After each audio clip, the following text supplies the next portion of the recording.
Unit 16, Coaching Performance.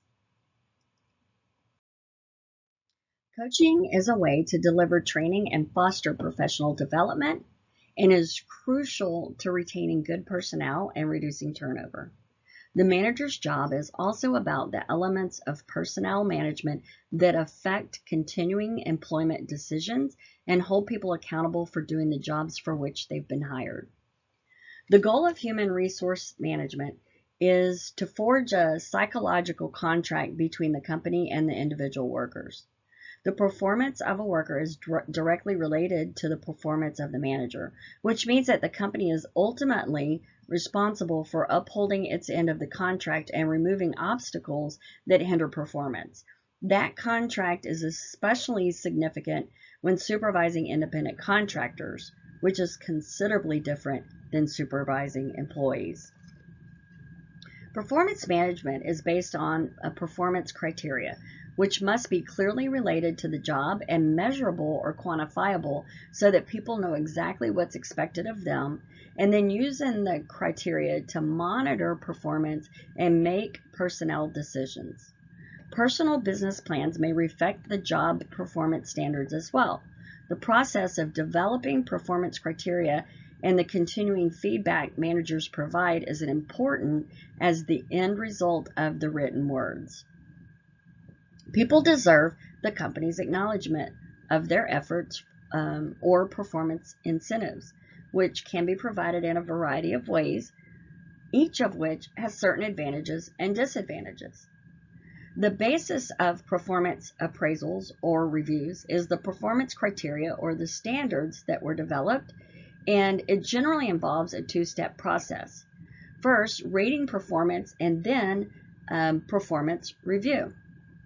Performance must be fairly and equitably assessed, generally using some form of a numerical scale or descriptive assessment. Self-evaluations are also useful assessments. Retention and turnover are essentially the company's performance review. Does the company realistically portray the jobs when people are hired? Did management make a good hiring decision? Does the company's work culture foster good employer-employee relationships? Does the company provide good opportunities for career advancement? And does management respond to the concerns of the workforce and resolve conflicts? These answers reveal how well the company performs on its psychological commitment to the workforce and where improvements are needed to be the employer of choice.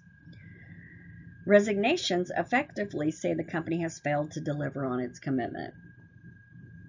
Personnel management also involves less pleasant parts of a manager's job, such as disciplining a worker and terminating a worker. Even though employment at will says the company can hire, fire, demote, and promote whomever it chooses, at will includes the caveat of fairness and good faith.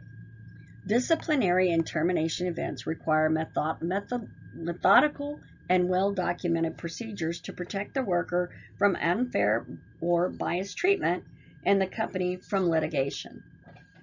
An exit interview is a debriefing session and a time for bringing closure to the relationship.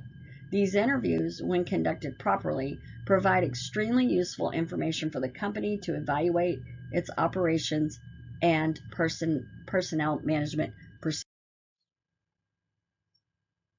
So for you to consider as you read through Unit 16, despite all the difficult personnel decisions managers make and all the legal issues that are part of the process, the most rewarding part of a manager's job is watching people thrive under the manager's direction.